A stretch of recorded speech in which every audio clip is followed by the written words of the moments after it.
you're all done with your exams, aren't you? I'm all done. It is finally over. All the stress and everything. I can actually breathe. Oh my gosh, it felt so good this time.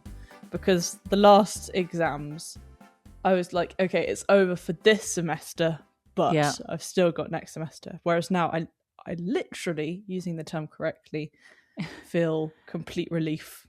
Nothing. Nothing. I notice a big difference. You're a lot less stressed about life in general. So it's lovely to have you back home. Yeah. Have you had a look around the garden?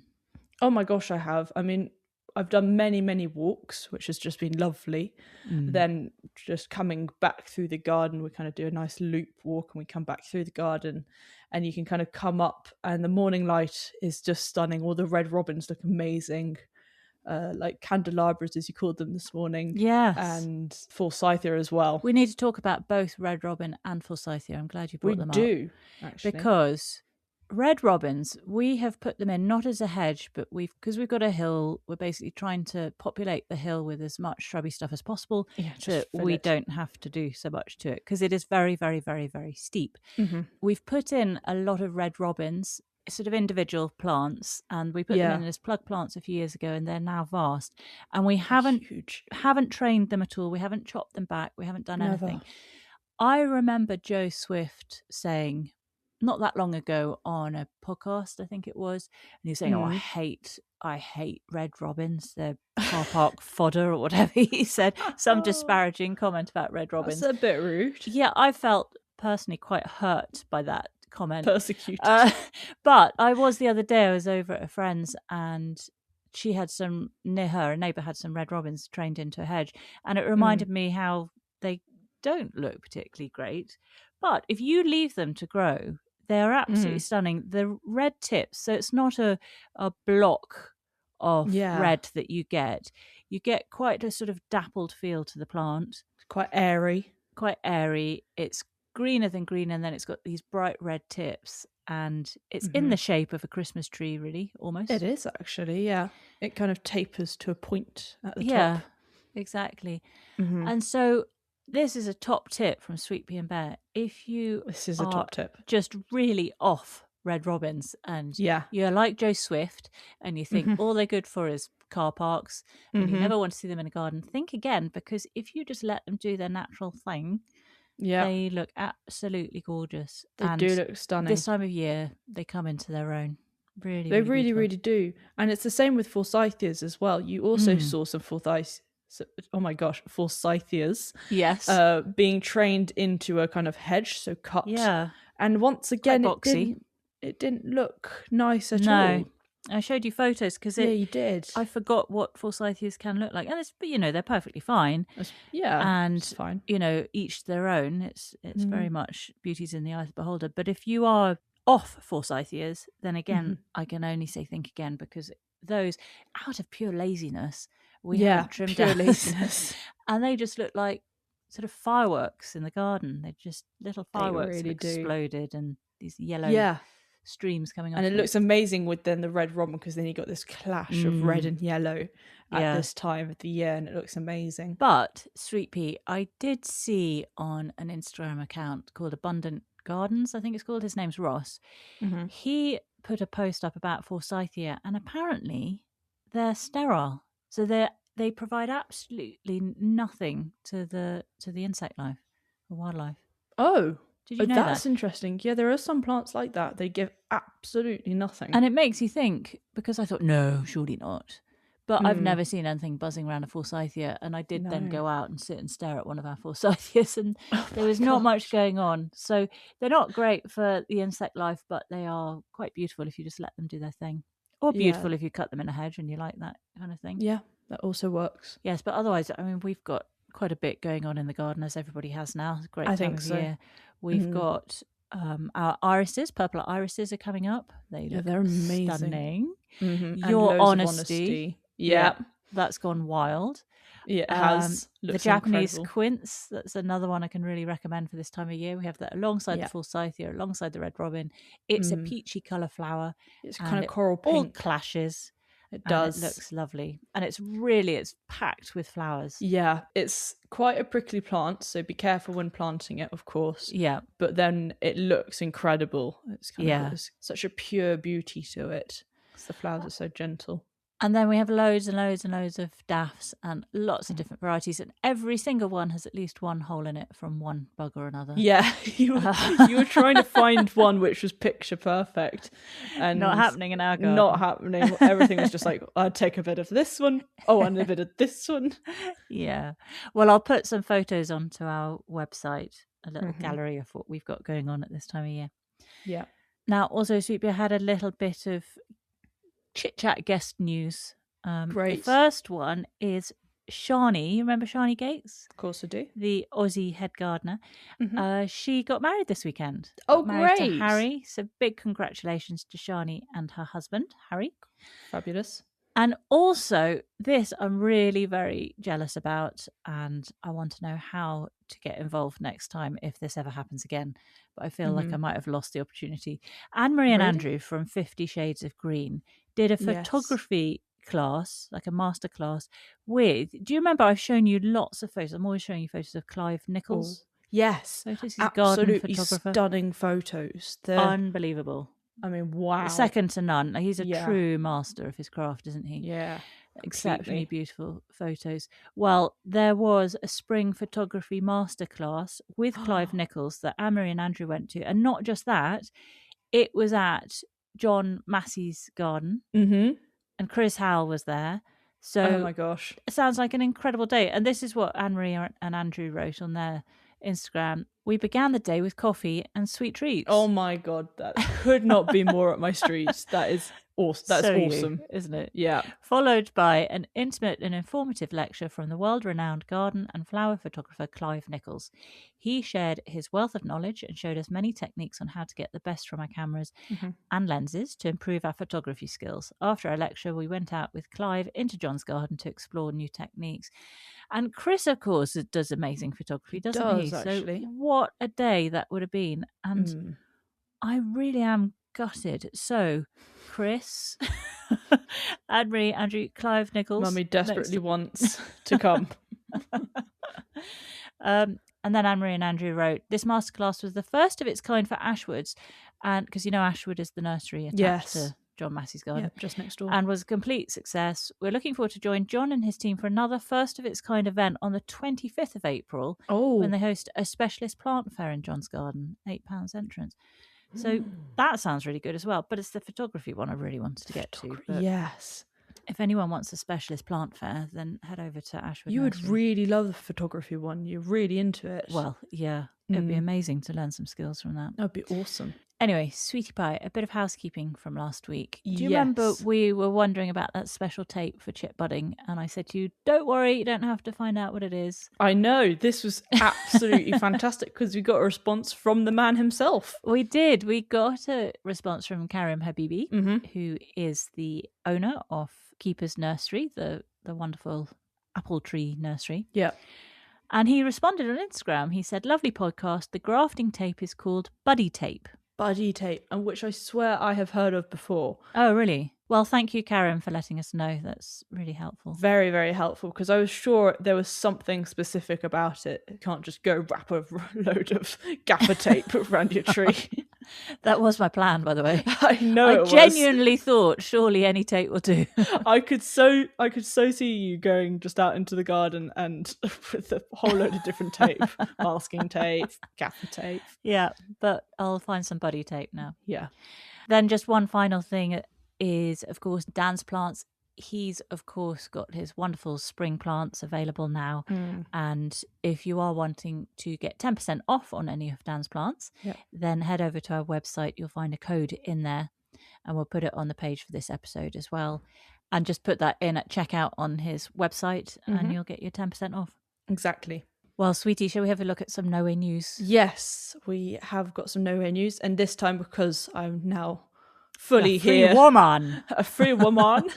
I have all the time in the world to look up No Way news. So I have done one and Mummy has done one. Oh, great stuff. Okay, well, I'll do mine first. Okay, then. cool. Mine is about sharks. Oh, great. Sharks are ingesting cocaine in the Bahamas. Oh no.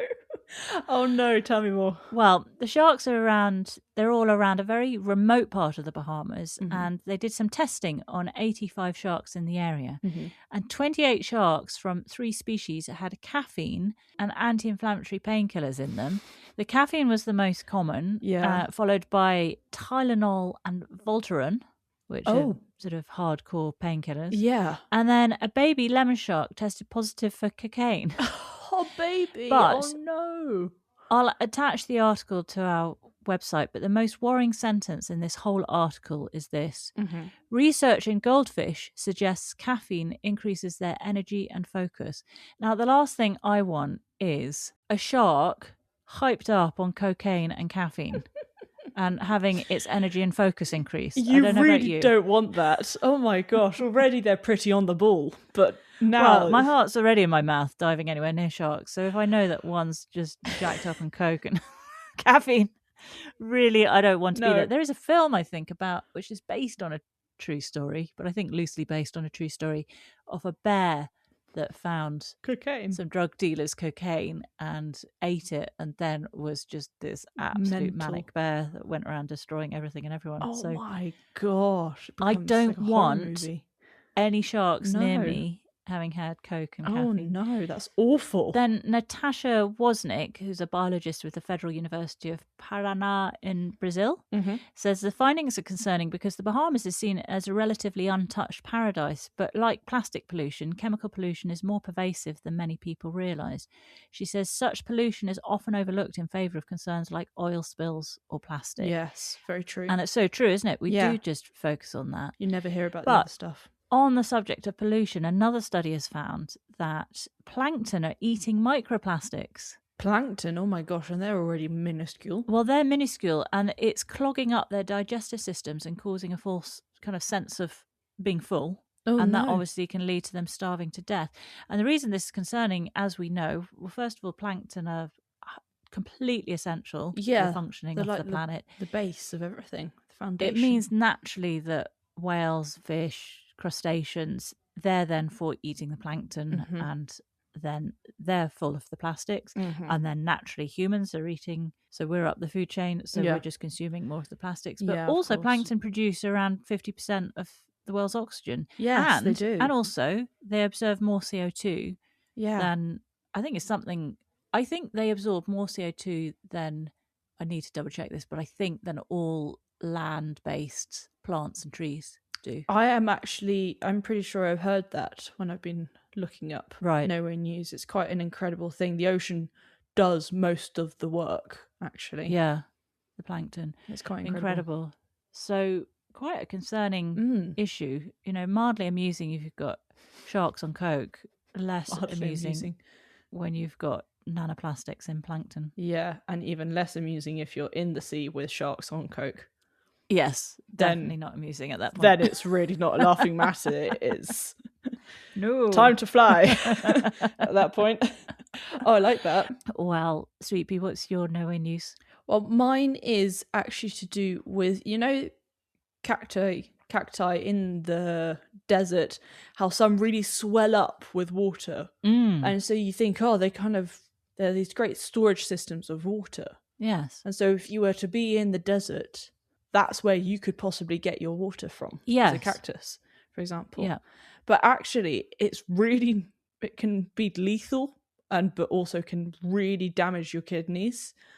If you were to take water from a cactus? Yes, because they have changed it into, it's still water, but it's full of acids and alkaloids in there, which are really, really not good for our kind of digestive system. I didn't know and our that. Kidneys.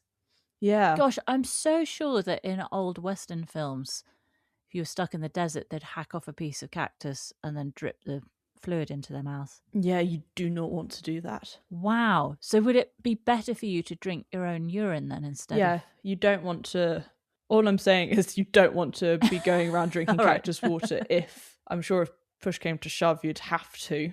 And it would probably be the least of your worries at that point. I wonder what's better for you, is to drink urine or to drink cactus water. That's a very good point. Anyways, I thought it was quite interesting. You could look that up for me for next week. Okay. Is it better to drink cactus water or urine? Let me know, because you just never know, Sweet Pea. We might find ourselves in a situation. Yeah. And those are our two options. My poor search engine is going to have cocaine sharks. And can I drink my own urine?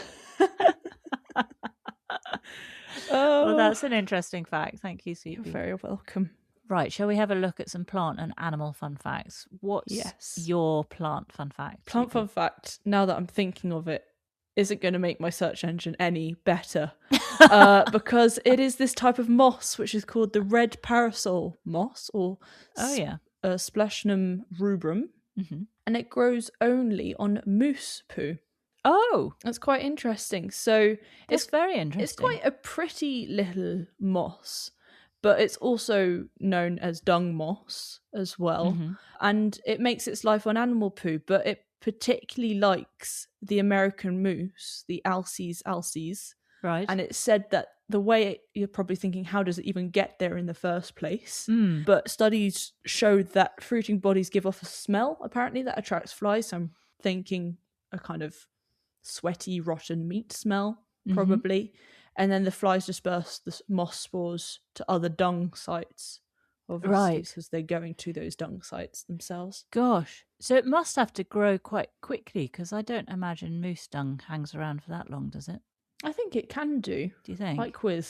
Yeah, I think so. Can you imagine a big thing of horse? Oh, trust me, I'm imagining. Yeah. It does the same. It's kind of there for quite a long amount of time. Is it? It usually gets scooped up by your granddad. Usually does get his roses. And you, to be honest, on that front.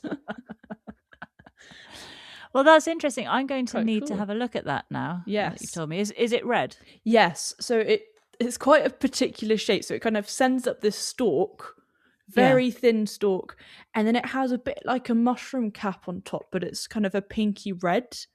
It looks quite interesting. And it's fairly pretty, but it also looks really weird at the same time. Is it actually a moss, or is it a fungus that's just got the name moss? It is definitely a moss. Yeah. Wow. It's the red dung moss. I'll be checking that out. Do check it out.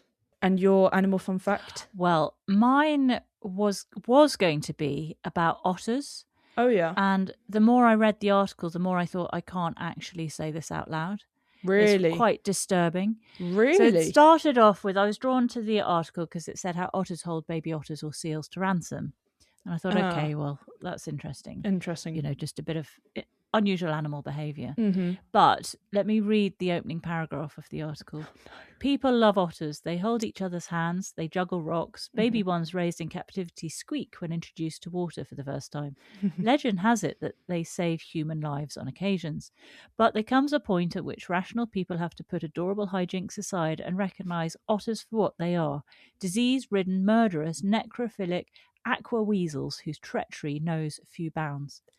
So I read the article and it really is awful. You will never look at an otter in the same way, but I can't repeat it on here.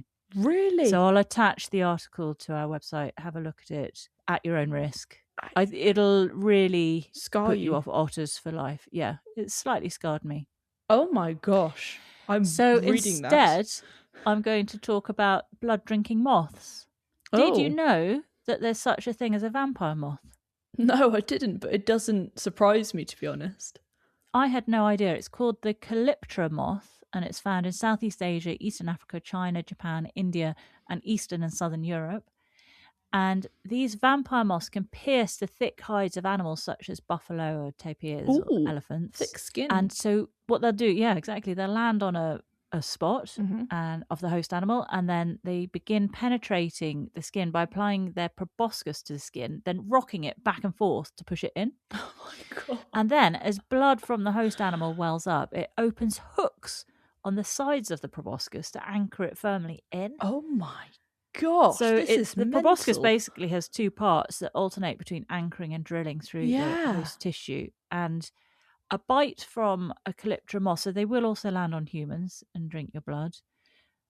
It's completely harmless. It's not known to carry disease at this point, but it will leave you with kind of quite a red sore patch on your skin. And they can suck blood for up to 50 minutes at a time. 50 minutes? Ooh, So I found a little YouTube video of this happening. So I'll link that in and you can have a look afterwards of a moth on a human's thumb. Oh, no, I can't do that. Sucking. And she goes, oh, it's starting to hurt a little. Oh, I love that. Oh, it seems to be taking my blood. Oh, no. But your granddad filmed mosquitoes biting and he put his hand into this sort of glass jar and watched all these mosquitoes then land on his hand, and then he filmed them sucking blood from his hand. Sometimes he does really weird things. Yeah, well, you've got to find out what's going on. Oh my gosh, that is so... Like leeches. Yeah, he's done that as well. Yeah, I know he's done that. He's told me all the stories about it when I was like 5 years old. But leeches, I try to get my head around because I know that they're really good for you. You don't particularly feel anything. They're just kind of gorging themselves with your blood, which is really good for your blood because it means you're constantly recreating. You're refreshing your blood. Refreshing it, exactly. Keeps a nice cycle, which is why women having periods is a great thing because it means we constantly regenerating our blood. One advantage of periods is it is the one meant to be very good for us because we are renewing our blood all the time. Yeah. It's mad, isn't it, that we have that every month? Anyway, really that's for another podcast. Yeah. Right, shall we have a look at this episode of Gardener's World, Sweet Bee? Absolutely. This is Gardener's World 2026, episode 3 recap. Off we go. So we're with Monty and he is in the lime walk. It's a really pretty one. And he has lots of ferns around the area. And he says it's really nice because they give this lovely kind of green shade, which I do love about ferns. There's a certain shade of fern. It just works somehow. Yeah. It's a good green, if you know what I mean. It's lovely. It gives a nice vibe, doesn't it? Yeah, exactly. And it was the Dryopteris fern predominantly, wasn't it? Yes. That he has. Predominantly that one. But they had got quite leggy, so they weren't looking that great. Anyway, so he was lifting out some huge clumps, which, as he said, is his weightlifting for the day. And then he is taking them over to the woodland area, which, of course, we know he's adding a lot to. There was quite an interesting camera angle with Monty digging up. I don't know if you noticed that he was lifting the root ball and I think it was the wheelbarrow in the foreground. Yeah. And then a blurred Monty butt in the yes. background. Yes. I don't know why they took that view of poor Monty as he lifted his root ball. They're doing some interesting camera work, but it's quite fun to watch. Yeah. Anyway, so one of the clumps, he was literally just putting that straight into the ground, into the woodland area, not doing anything more to it. He said obviously don't plant it too low in, you want to keep it the same level as it was before, and water it in thoroughly. Oh yeah. And then the other one he was splitting into 4 nice chunks and then spreading that out around the garden. Yeah. And he said you can just do that with a sharp spade. That's it. Doesn't need much more than that. And then Francis Tophill took us round a private collection of miniature daffs at Dryad Nursery in York, North Yorkshire. Yes. And these were absolutely stunning. They were very cute. This sent me down a daffodil rabbit hole, and I just started looking at so many different types of daffodils and just falling in love with all of them. They really have gone up in my estimations over the last few years. Yeah. I thought they were sweet. I can't say they're my thing. Really? Whatsoever. But that might change. So I'm going to challenge you on that because we currently have some miniature daffs in our spring bulb bank. Yeah. And they are the cutest little things you've ever seen. Yeah. But it's like with snowdrops. I can't quite get into snowdrops either. You don't like little things? Is that what it is? No. That is not what it is. I'm trying to now think of little things. For example, miniature irises. Love those. Those are next level. I really love the little tiny succulents, which can be really cute. You do actually, don't you? Yes. All right, I take that back. I just can't quite get into it. I like the big daffs. I think those are great. Can't get into the small ones. Okay. Big daffs, big diamonds. Yes, big diamonds. Big cake. Yes, the bigger slice of cake. The bigger, is always, the better. Exactly. Yep, okay. Exactly. But... That's how I roll with that. All right. But I do also like the little miniatures, like alpines. I like little alpines. Oh my gosh, I like loads of miniature. You love alpines, don't you? Okay. So I haven't got a thing against small things. But anyways, back to the miniature daffs. We had some really cute little varieties. So we had a little fin daff. And Frances did explain that they come from the Mediterranean, so they do like plenty of drainage. So they had them in little terracotta pots in the kind of a gravelly shelf, I think it was, which was actually quite sweet. So it is exactly like alpines. You kind of care for them a bit the same, and they do look like alpines, to be honest. Yes, there's definitely a similarity, but the important thing is those ones are from the Med, so they like to be baked in the summer. Yes, exactly, which is quite interesting for Das, because other ones obviously don't like to be baked. No, exactly. But I think Frances explains that a bit later on, doesn't she? Yeah, she does. And then we have the species ones. So we have, for example, Narcissus provincialis. Yes. We have a cyclaminius one, which I did actually think that was rather pretty. And then the hoop petticoat daff. So that has the kind of bell shape. The bulbocodium one. Yes, exactly. Very, very intriguing, that one. Frances mentions about the corona and the perianth, doesn't she? So the corona is the central trumpet part, and the perianth makes up the petals around the trumpet. And that hooped petticoat one has this really oversized corona and then very, very small perianth, isn't it? Yeah, exactly. It's very different from the others. And then we have the hybrid one. So we have Peach Twist, which I did actually really like this one because it has a cute little twist and it is a peachy colour, which I think always looks good on a daff. A peach with a bit of yellow always looks incredible.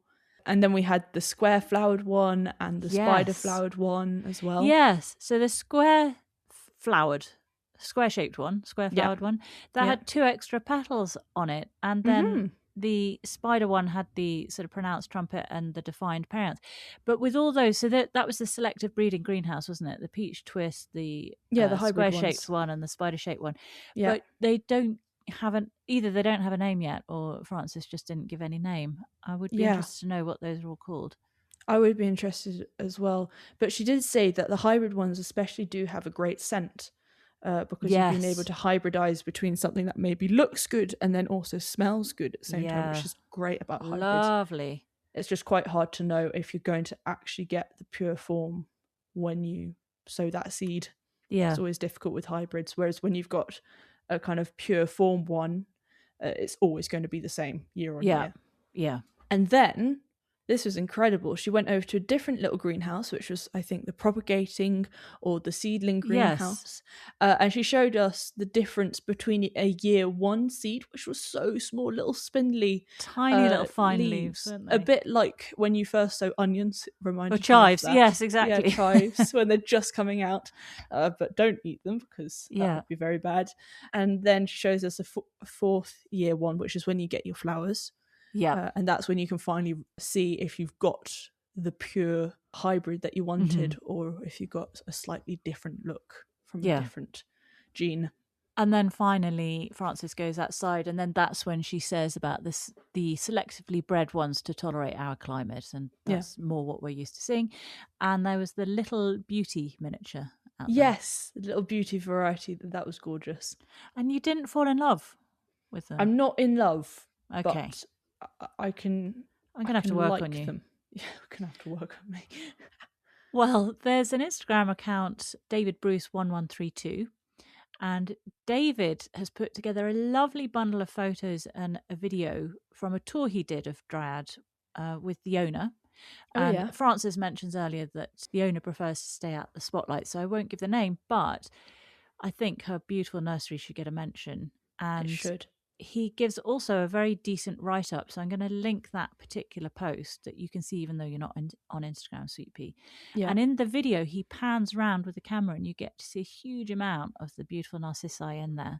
And he also mentions that the owner is not just a dab hand with miniature das, but also with Galanthus and Hepaticas. Oh, Hepaticas. But not just that, she's a fantastic, phenomenal artist. Her art is right up my street. So she uses watercolours, and she sells botanical cards with her paintings on. She uses watercolours on a white background, and I really love that clean, lovely vibe.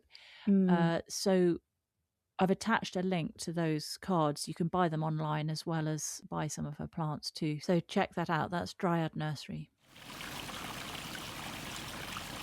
And then back with Monts again, and he's looking at his daffodils. His are obviously the bigger ones, and he has Pacific Hunter and Hunter Dawn on his mound, because obviously we're going for the nice pale yellows and blues colour. And they're fragrant as well, he said, those ones. Yeah, very fragrant. And did you see the yellow queen hyacinth there? Yes. That pale yellow hyacinth. I've never seen that before. I've never seen it. I thought they came in just kind of brash colours. Kind of brash colours, like ours. In a way. Yeah, exactly. But this one was absolutely stunning. Really stunning. I love the idea of that subtle coloured bloom, but with the intense smell of hyacinths. Yeah, because we've been cutting all the hyacinths that Hobbs goes and just runs through. Or she doesn't even run through. I just watched her saunter through the hyacinth patch. Yeah. And, you shout to her to get off, and she's just like, what, me? What's up? So it means we cut all the hyacinths and put them around the house. And the house has smelt so beautiful, hasn't it? It has. Like, when I come up to your bedroom in the morning, your bedroom smells incredible with the hyacinths. It's really gorgeous. But there is this tipping point between the hyacinth smelling gorgeous in the jar and you having left it too long. Oh, yes. It's a bit like sunflowers. They smell really bad. That is quite an interesting smell. So be careful on that front. And then, of course, something which obviously smells really, really lovely, and this can smell nice in a jar for as long as possible, is you. Are sweet peas. And he had the blue velvet one that he was putting into some that pots. That was pretty, wasn't it? Kind of wow, what an intense colour. Yeah, incredible colour. Really a nice blue. I loved that colour. Yeah. And he was putting it in these nice big terracotta pots, obviously crock in the bottom, bark-based compost, sieved garden compost and grit as well in there. And then obviously always plant on the inside, because on the outside they can get really dry really quickly. Yeah. And he had an interesting rule of thumb. He said when taking anything out of a container, you want an equal amount of root and compost. If there's more compost, then probably you need to wait a bit longer. Yeah, and if there's more root, then oops, a bit too long. Yeah. And of course, he says if you're planting your sweet peas in a pot, you need to water regularly. And he suggests planting them near a water supply. So not ideal for us, really, no, is it? Really not. But we then meet Milly Proust in West Sussex in her cut flower garden. Yes, especially sweet peas. And Milly describes her space as bucolic, pastoral, a little bit wild, not perfect, which is right up my street. Yeah, it's perfect. She said, my life is just flowers and seeds. Doesn't that sound like a great life? I mean, wow, that sounds like a very chill life. I really wouldn't mind that. She said she's had a project on the go for the last 10 years called Windowsill Wednesday. Yes. It's a chance for her to gather her floral ingredients and record what's been flowering then. And it also allows her to practice her skill of floristry. And we see a bit of that later on, don't we? Yeah, we do. Milly shows 2 sweet peas. Did you get the names of those? Yes. Now, these are 2 that I have never, ever seen before. Absolutely incredible. And very, they look like you kind of dropped a little bit of watercolour into water, and it's just kind of slightly dispersed. Good not perfectly. Yeah. If you know what I mean. Really so beautiful. There was one which was more of a kind of purpley colour, and we had David Tostoven, and then also a Susie Z, that was a smoky grey one. Yeah, really stunning. And I liked the tip she had of growing violas at the feet of the sweet peas. She said because they are sort of in the shade of the sweet peas, they get a bit stressed, and so they will get more leggy, which is what you want, obviously, when you're trying to do a floral arrangement. I love violets. I love all those flowers, but I always think they're no good for a flower arrangement. But this is the way to do it. They're just little stumpy things, aren't they? Yeah, exactly. But this is how you do it. It's a great idea. It's perfect. And it's beneficial for the sweet peas as well, having them underneath, because it just keeps a nice kind of dampish environment down there. Yeah. So it's absolutely perfect for the sweet peas. And I love that she had a really long stem. I was like, wow, that's incredible. It's impressive, wasn't it? Yeah, it looks really great. And then she picks some heuchera leaves and she uses those for the base of an arrangement. They look great. And nemesia, which comes in all sorts of colours. Didn't know. And they have a lovely scent. Yeah. And then Milly makes an arrangement and she puts in some of those leaves first. She removes lower leaves so they're not in the water, otherwise they'll rot. and your arrangement doesn't last so long. And then she put in some flowering oregano. That was gorgeous, wasn't it? That was really pretty. The nemesia goes in, and then her favourite sweet pea, the chocolate streamer, goes in. Yes, exactly. Voila, you have a stunning arrangement. It just looked effortless, didn't it? It did. And there was such I don't know if it was just the nice light they had that day, but the arrangement looked so gorgeous. It was a really nice kind of dusky colours, kind of. Yeah. They were soft but rich at the same time. I loved it. I've never seen one quite like that before. Well, so you mentioned that. So I think, you know how we know that the Gardener's World team are there all day. So they'll arrive at 8 o'clock in the morning. They'll leave at 7 in the evening. Yes. All I guess say it's a very long day, but it's very fun. And the team are just lovely. And I think that's the point, is they do use the whole day so that they can get the light, they get the sun in different places. And you know, with just our hill, how it's beautiful in the evenings when everything's backlit from the top. And obviously, if you go to the bottom, it's backlit in the mornings. And you just get that different light. And there are times, definitely better times of the day to take the photos. Clive Nichols, for example, he takes some photos, can be first thing in the morning, first light. I do like that light. He gets there early to get the really beautiful light. So it's a beautiful flower arrangement by Milly, and then it's the team doing their fantastic photography, isn't it? It is. Just right. Very good point. Well, Milly was an archivist previously. Oh, yeah. Living in a shared flat in London. She was longing for more space, and her partner was also in London wanting more space. Nice. He is none other than Ted Dwayne, the bassist in yours and my top band, Mumford and Sons. No way. Yep. Oh my gosh. Well, that's so cool. They both decided to move to this cottage, which is surrounded by acres and acres of fields. And one of the first things they did was to plant an apple orchard, because Ted has a cider business now. Oh, cool. So whilst Milly set up, it was actually during the pandemic, they both set up new businesses. So Milly's flowers, obviously, and then Ted's champagne method cider with 2 orchards cider. Oh, wow. And then on the flowers front, Milly is head florist, and she has a business partner, Paris Alma, who's head grower, and together they have Alma Proust. Okay. And they sell seeds through their website, almaproust.com. Great. They're the most beautiful looking seeds, and the seed packets, it's just all, you can tell the aesthetic of Milly's place and Alma's and Paris's place. Really, there's this sort of beautiful vibe that I would never be able to accomplish. I think you could. No, there's a serenity to everything that they do. But you saying you're not serene? Yep. But they also offer bespoke flower classes. So you could get a half-day class, which includes the flowers, the tuition, images of your work to add to your portfolio, and refreshments. That's £400 for a half day, and then a full day of the same is £750. Cool, but blimey, I found some really nice articles and some really beautiful photography, especially in the House and Garden article, which shows their cottage, it shows their land, the orchards, the flower area. So I'll attach all of those to our episode on the website. Very cool. Back with Monty again, and he talks about his Imperial Fritillary, the Crown Imperial Fritillary, looking absolutely gorgeous and good scent as well. He does, and then he walks for what seems like an eternity with his wheelbarrow. Did you notice that? He's got his trusty wheelbarrow, then there's another scene of him walking stage left, stage right, wheelbarrow. Then another scene of him walking with his wheelbarrow, just as if his garden is monumental in size. Monty in his wheelbarrow. It is pretty big. He definitely is getting all his steps in when he's walking around that garden. It's very, very good.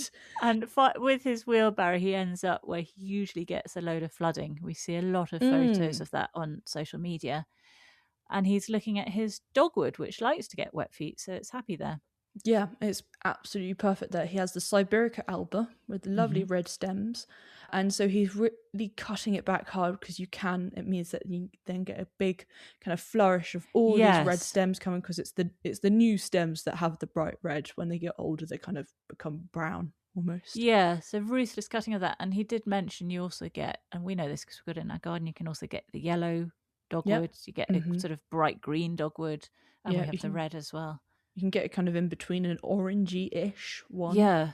Extraordinary, the colours.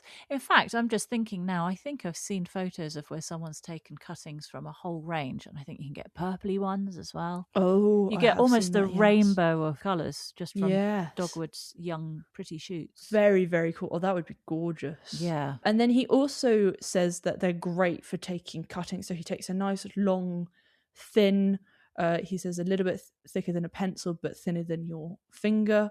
And he takes that long kind of shoot over to the nursing beds, where he cuts it into lots of little kind of cuttings, I suppose. And you always want to cut below a node when you're making a cutting to stick in the ground, because that's where you get your roots. Whereas when you're cutting it off, you want to cover above leaf node, because otherwise then you just kind of get a dead piece of wood which can't do anything. Yeah. And that rots, which isn't great.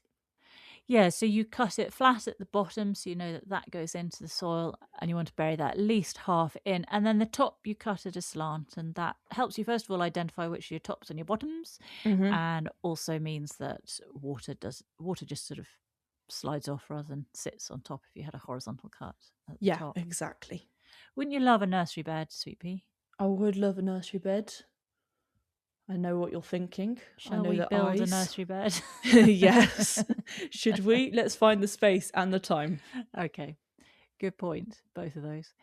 But then we're with Sue Kent, and she's visiting Maggie Carr's garden in Llanelli. What on earth did you just say? Llanelli. Where she's been gardening for 30 years, and she's recently started a seed library. This is just absolutely fantastic what she's done. So she gives seeds away for free, and then you save enough seeds from one variety for 10 packets to send back. Yeah. And she mentions some people save loads and loads and loads, and she gets whole sort of shoe boxes full. Pretty impressive. Yeah, very cool. She's looking at the moth mullen verbascum. Yes, very cute. Maggie picks the seed heads. They're darker ones. They're crispy and dry, and they're starting to split. And you can see all the seeds inside. And then Sue's looking at Maggie's carrots. She's sown them in a tub. Yes. And she harvests them in the autumn. And she replants about 20 in her polytunnel. They need to cross-pollinate, and then she harvests the best seeds for her seed library. Exactly. And then they head over together to Maggie's tunnel of beans, and it's covered in the Maggie's bolotti beans. And Sue suggests that Maggie might want to give her a few of those. Yes, I would suggest the same thing. So would I. They're nattering and wandering, and they're wandering and nattering, and then they head into Maggie's huge greenhouse where germination tests are going on. Yes, very strict germination tests. Yes. Did you get the 2 peas that they were looking at? Yes. There was May Queen and Roi de Caribe in there. And she's very strict on them. She needs 45 out of 50 seeds that she's sown to germinate. And then Sue goes and counts all of them. That was an odd scene, wasn't it? We're just watching Sue head close to the seedlings. Yeah. I felt like I was having a bit of a fever dream at that point. It was really, really bizarre. It was interesting that Sue decided to count all 45 or however many there were. There was only 43, but she still had time for the other 2 to come up. Yeah. And the sound sort of merged in and out as 23, 24, 25, 33, 34, 35. Yes, as one done. 55, 36, 37. Yeah, I put it on ×2 speed at that point. Oh, did you? I did. So she went 1, 2, 3, 4, 5, 6, 7, 8, 9, 10, 11. It was very fun to do it like that. But basically the point was Sue gets to 44. She's absolutely distraught about this. And Maggie's as cool as a cucumber. She says, it's fine. Give them a few more days. I'm confident we'll get to 45. Yeah. So no worries, Sue. But Maggie was using that seed cleaner gadget, which she said her son made for her. And do you remember we saw... Well, with Mandy from Incredible Vegetables, she uses one. That's where we saw it. Yes.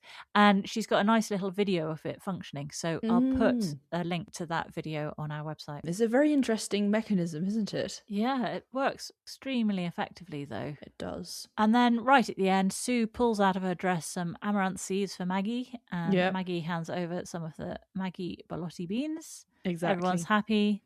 Yep. And scene. Soon.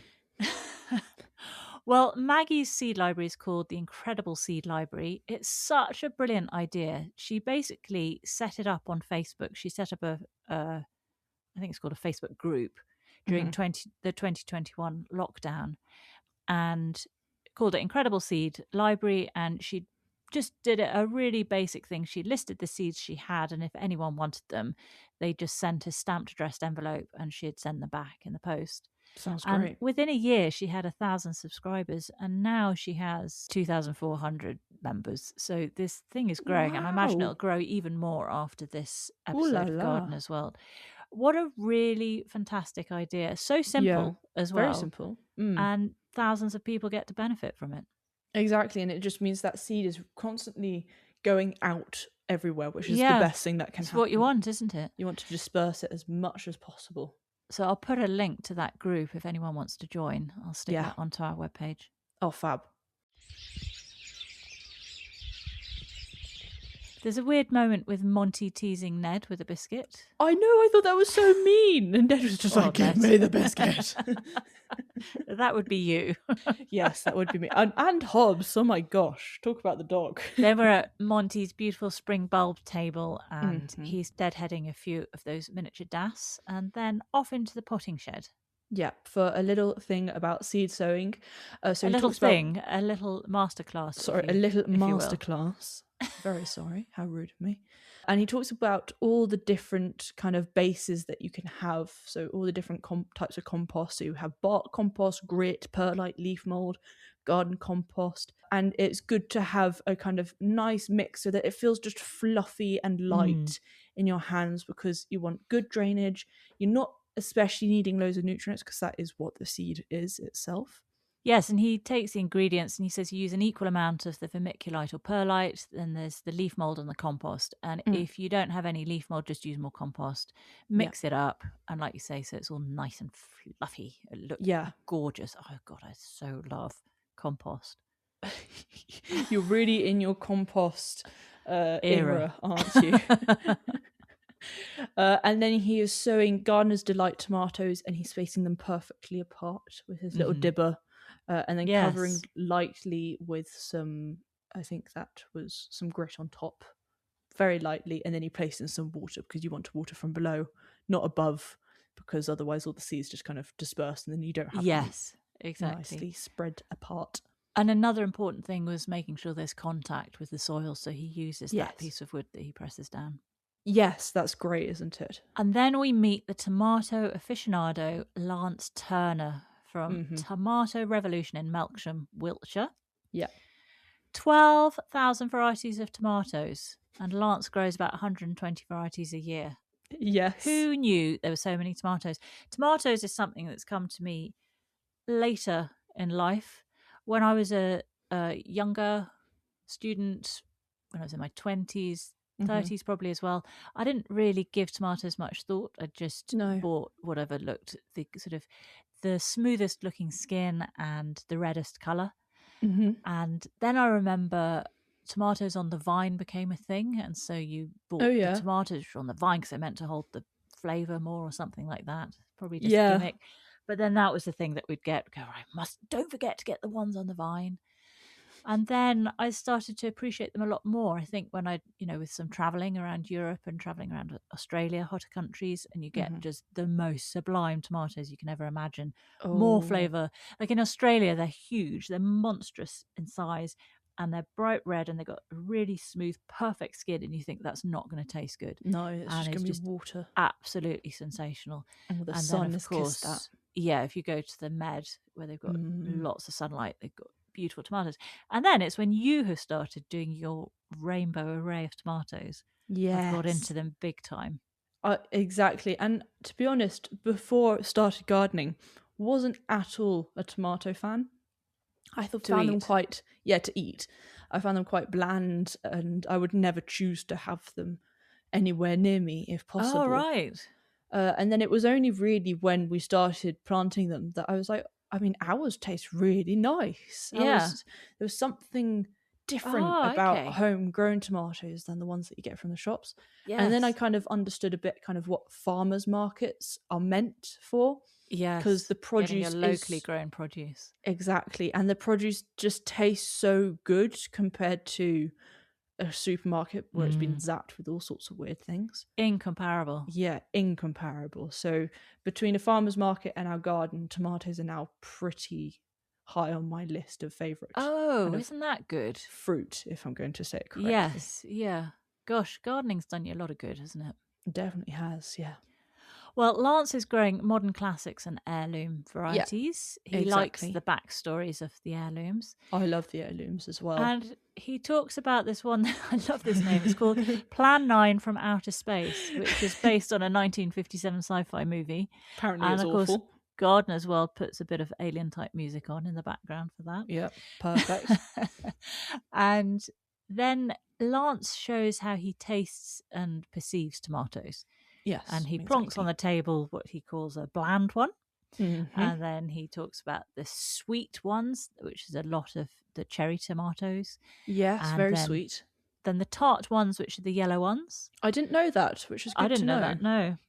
And then it's the balanced ones that he's looking for. And occasionally he's looking for sort of an intense, savoury sweet balance. And a really long finish, he described. Yes. Whatever that could be. Is that what, the aftertaste or... What do you think a long finish is to tomato?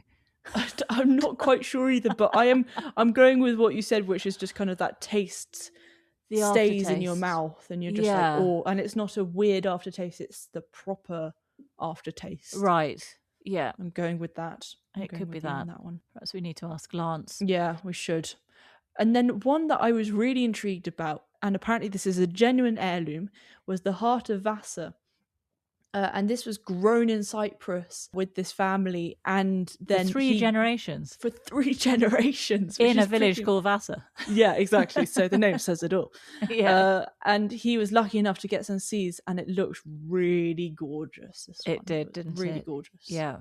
I liked the look of the Chupa Chups because I always like when there's a purpley hue to my tomato. That is quite fun.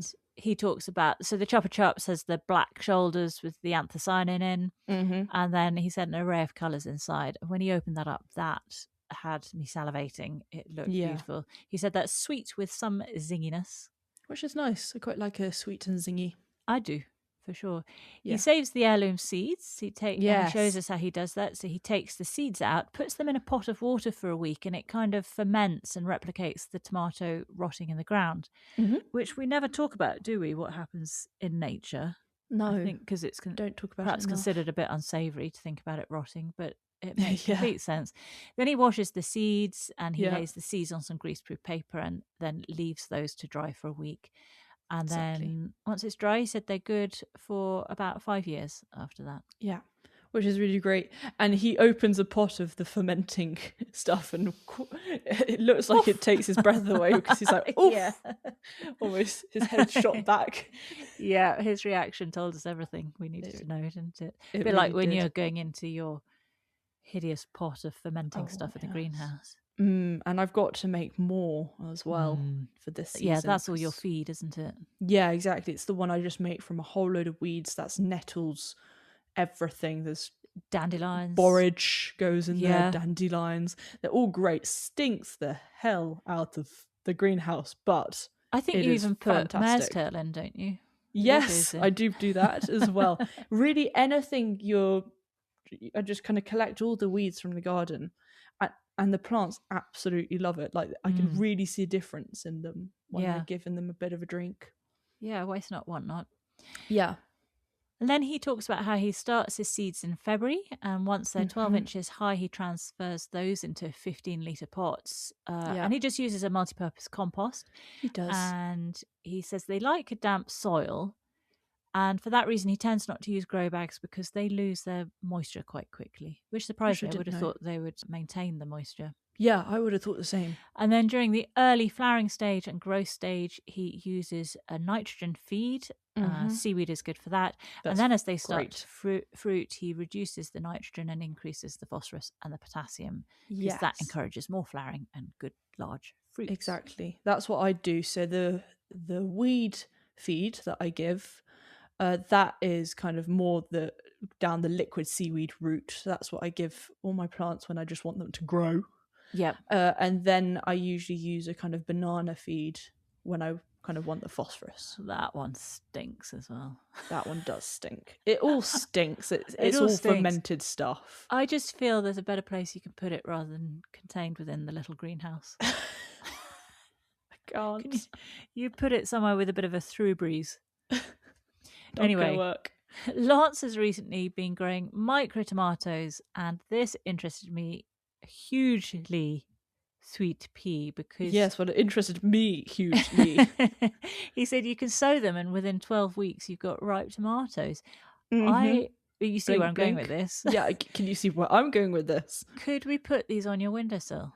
I've literally written in capitals, I need those. The question I have though, I wonder if anyone knows the answer to this. Someone who has a balcony very high up in a sort of high rise, because your apartment's 5 floors up. Do pollinators get up there? Well, I get flies. But those are your fungus gnats, aren't they? No, I get the kind of blue bottle fly. They come in. So have you had any bees? No, definitely haven't seen any bees. There aren't that many kind of like flowers around. No. So you might have a problem there, mightn't you? I might, but then I think you might have to just do the pollinating yourself. Yeah, okay. I would be interested to know anyone who's got a balcony in a high rise. Do they have lots of insects buzzing around, or are they just pollinating? Human pollinating. Yeah. That doesn't sound right. Pollinating with a stick. I don't know. Just pollinating, just pollinating yourself. There we go. Well, Lance has a website called tomatorevolution.co.uk, a very, very brightly coloured website, bright red, and with black writing. And I have a slight problem, I get migraines from sort of unusual colour combinations online. So if it's actually white writing on a black background. And so I struggled a bit to look at it, but what I could gather was you can put your orders in online through his website. So I'll put his that's great. website on ours and you can have a look for yourself. Fab.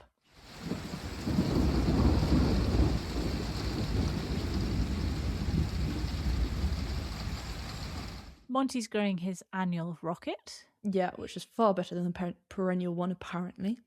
Well, I think in terms of flavour, but in terms of practicality, so it doesn't store well, it bolts quickly, it needs lots of water, but it is delicious. I think we had that one, didn't we? We did. It was from the Garden as Well magazine, the rocket we had, and it did bolt very, very quickly, but it was very nice until then. It was so nice that we made a lot of pesto that would be smeared on top of like a salmon steak. Oh gosh, we should do that again. Really nice. That was good, wasn't it? I forgot about that. That was really good. I've still got the rocket. I think it's called Robin Rocket, actually. Oh, have you? Yes, it's a specific type of one. We really liked it. Well, so he says he sowed it in January, but you can sow it now. So we should get that in. Do that then. And he said it'll come up in days and it's good till May, then it'll bolt, but you can sow another crop in August for harvesting in September and October. So we should just go for it. Yeah. I will direct sow that then. Yeah, that would be good. Perfect. And then we're to jobs for the weekend. So tie and roses, sow broad beans and prune early flowering shrubs. Yeah. Well, Sweet Pea, what was your favourite plant from this episode? It was the David Tostovan Sweet Pea. Absolutely loved that. Yes. Rich, soft, dusky colour. Wait, that was the one that Monty was doing? Not the one that Milly was one of the ones Milly was doing. Yeah, that was the first one. Oh, the kind of dappled one, the watercolour. Yeah, exactly. Yes, okay. Yeah, that was stunning, wasn't it? Absolutely incredible. I'd love to get some sweet peas like that. Yeah, right. They're rare. We should probably go to Milly's website for that. Probably should. And what was yours? Mine was Monty's pale yellow hyacinth. Oh, yes. Yes, lovely. That was stunning. I just love the idea of fragrance and not too in your face with colour. Yeah, very true. And your top takeaway from this episode? Micro tomatoes. Right, of course. So yes, we should get you some. Well, again, let's get onto Lance's website and get some orders in. Well, I'll go onto the website. I don't want your eyes going all funny. No, but I think that would make so much sense for your windowsill. Yes, I think it would as well. Yeah, I think you get plenty of sun, don't you? And yours? My top takeaway was Milly's tip for growing violas under the sweet peas. Yes. Oh, yes, that was a good one. I'd like to try that because I would love to have some violet-y type things in arrangements. The other thing was with Milly's arrangement, what did she use to keep the, presumably she's not using flower arrangers. No. What's it called? Flower arrangers. Kind of like foam. Foam, that was it. Yes, which was really bad. But there's that thing that Nate Moss used, which was that little pin cushion type thing. Yeah, and that we were looking at in a garden centre go, what is at this? Great Dixter. It was at Great Dixter. That was when we were both high on coffee because we'd been given a caffeinated coffee instead. Yeah, we were like sharks. Bad as sharks. We were totally buzzing, and then we had our real come down after. We had Great Dixter. Yeah, we were absolutely coffee wrecked. sweats. We were a mess. And we sped around Great Dixter. But anyway, I digress. So Nate Moss uses that pin thing. What's it called? Pin cushion pin. Yeah. Flower arrangers pin. The flower pin arranging pin thing. I'll have to find out. I wonder if Milly uses that, or do you think she used chicken wire? There was too small a jar to use chicken wire, wasn't it? I think the jar was so tight around the neck that it could all just stay in a nice position. Oh, do you think? Yeah, I think so. Well, anyway, I loved that flower arrangement that she did, and I loved the violets in there. Right, Sweet Pea, do you want to hear what's on episode 4, which is next week on the 3rd of April? Yes. With a long Easter weekend. Oh, yes, it's Easter. It's Easter. Oh my gosh, I'm looking forward to that. Chocolate. With a long Easter weekend to look forward to, Monty is on hand with wheelbarrows of practical gardening advice and inspiration. He sure is. That wheelbarrow is surgically attached to him, I think. It is. For people who fancy growing their own potatoes, it's time to get them in the ground. He'll also be sowing seeds for a colourful cut flower display and starting a new project to show how easy and inexpensive it is to create topiary from yew cuttings.